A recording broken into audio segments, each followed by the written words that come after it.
invading us, do we? We don't want that at all. And we also want to guard. We want to guard our knights from attack. And so one way that we guard our knights is with pawns. Okay. See, now I've formed a pawn chain. Now pawn chains are weak against knights, whereas square formations with the pawns, our infantry brigade, square formations, 2 or more pawns, to have no weak squares for the knight to invade. But the moment you actually advance the pawn, whatever color is opposite is weak. So it's preventing an opponent's bishop from pinning the knight and attacking the knight, threatening to ruin the structure, okay, by capturing the knight and ruining the structure. So it's actually a defense before you need to defense. It's a preventative move.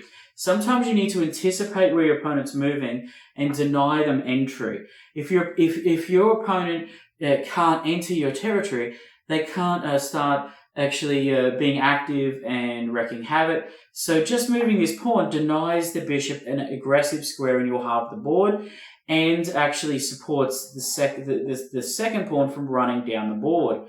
So now the knight has potentially a wonderful outpost square, and also because you've advanced your pawns and started a minority attack or a majority attack on the queen side, because your pawns are here, you've got 2 potential outpost squares. You can actually swing your knight inside and then look at those 2 squares. Okay, so another idea is when you swing this way, what's actually become weak is that the heavy is now vulnerable diagonal. Rooks are weak. They're blind. They do not see diagonals. So whatever color the rook is on, it's vulnerable to the dark square light, the dark square bishop. So when that happens, it can often be good to prevent with your own piece, put the bishop on its most natural, powerful diagonal, attacking through the center to the king side, corner to corner, as I like to say. Or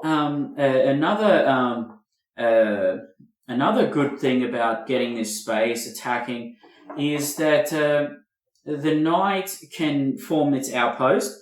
But another good reason is because the knight can block any sort of attacks on the rook. So, and the rook can lift also to evade and centralise. One of the places if there's no open files, the rooks want to be in the center.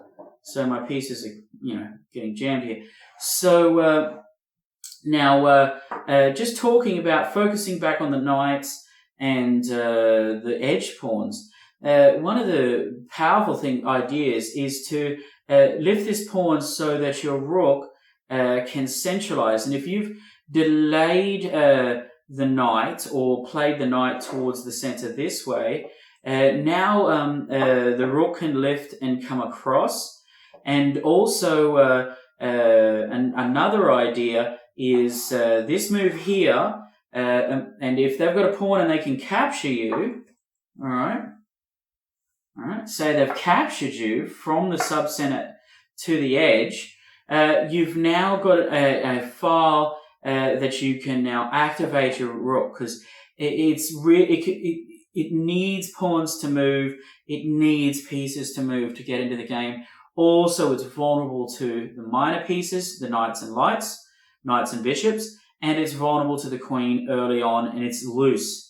Your opening doesn't finish. One of the most important things is to form the rook brigade, castle the king, connect the heavies together. Now they're connected because the rooks move like a plus sign. So just imagine